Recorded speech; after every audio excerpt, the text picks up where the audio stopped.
The Djinn's Bride, Chapter 2. Possession. Wednesday night, Claire stayed home from school. She didn't tell her parents why. She said she felt sick, which was true. But it wasn't her body. It was her soul. Everything felt off. Like the world around her had changed slightly, but permanently, and couldn't be closed.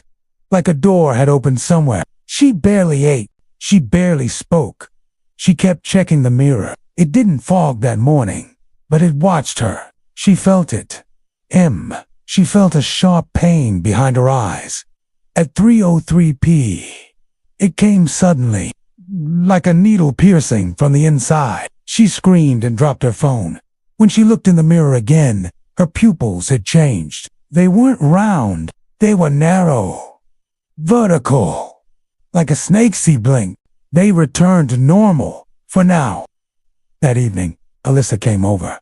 Claire didn't want her to, but she didn't stop her either. Alyssa entered the room slowly.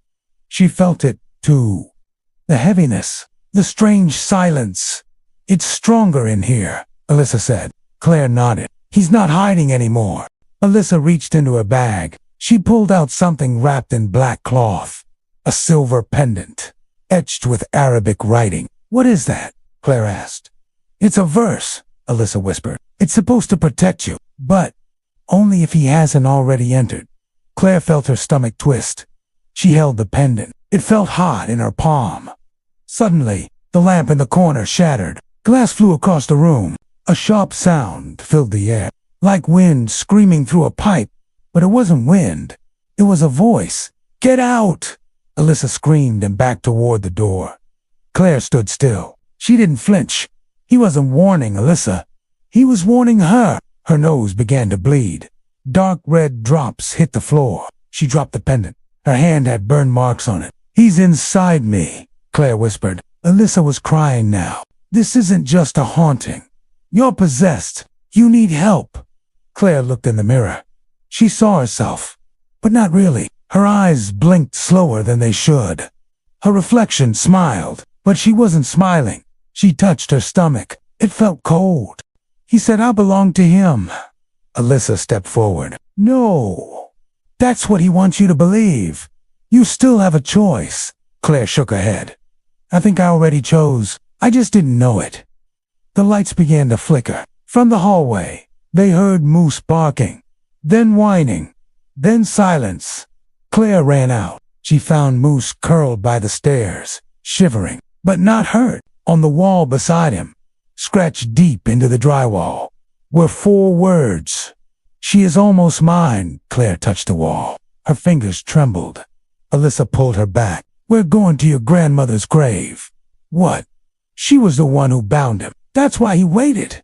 He needed her bloodline to weaken. Claire felt her heart beat slow, like something inside her was being dragged underwater. What if I'm already too far gone? Alyssa gripped her shoulders. Then we ended tonight. Later that night, they drove in silence. The small cemetery was cold and empty. The moon above was full. Silver clouds moved across it like smoke. They found the grave. Nadia Thompson died 2 years ago. Claire's grandmother. Her name was etched in stone, but something else was carved underneath it, like it had been scratched by hand. A name, written in Arabic. Claire didn't know what it said, but her body reacted. She fell to her knees. Her breath came in gasps. A voice filled her ears. You speak my name, and I come. The earth beneath the grave cracked. The air grew thick. The sound of hundreds of whispers surrounded them.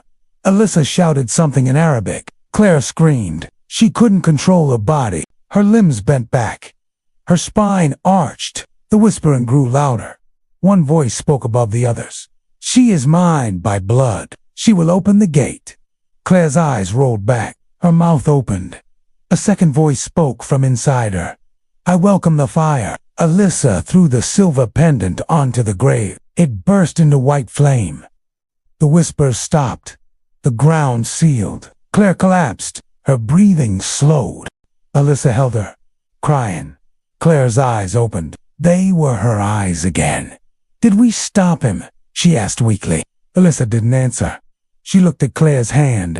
There, burned into her palm, was a symbol, a black circle, with a mark inside. The mark matched the one on the grave. Thursday night, Claire lay in bed, eyes wide open, body stiff, breath shallow. She didn't know how she got home from the graveyard. She remembered fire, screaming, voices inside her head, then nothing. The market on her hand burned, hotter with every passing minute.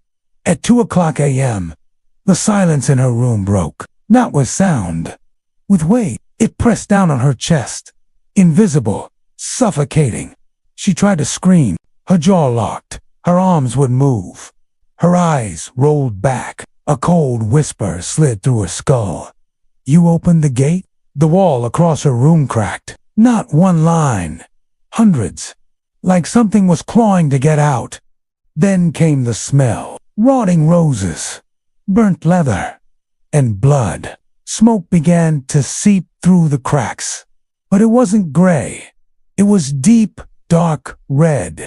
Red smoke, living, breathing, coiling, like a snake. It wrapped around Claire's legs, her arms, her throat. She was lifted from the bed. Not high, just inches, enough for her toes to dangle. The mirror lit up, glowing. Flashing words burned into it. "Welcome," Claire gasped. A black figure stood behind her reflection. But when she turned, nothing. The room was full of red smoke now, and in the middle of it, a figure appeared, tall, veiled in shadows, eyes like blood-red coals. The Djinn. He reached toward her with one long hand, not to hurt her, to pull her closer. "You called me," he said. His voice echoed from every direction. Claire couldn't answer. Her mouth was filled with smoke.